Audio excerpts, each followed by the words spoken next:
Camping at Clear Creek. This is our site. Got all our bikes right here. And looky here, we even got a water site. I'll walk you down to it.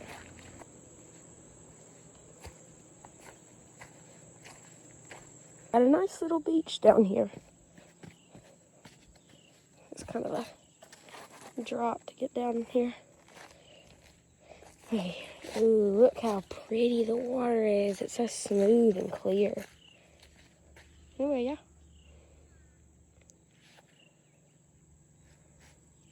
This is our site. And get this. I came to Clear Creek to stay last year for my birthday. And this is the exact same site we stayed at. I know that because the drop off to get down here and this fallen dead tree. I remember hooking the paddle boards to it and sitting on it while we were fishing.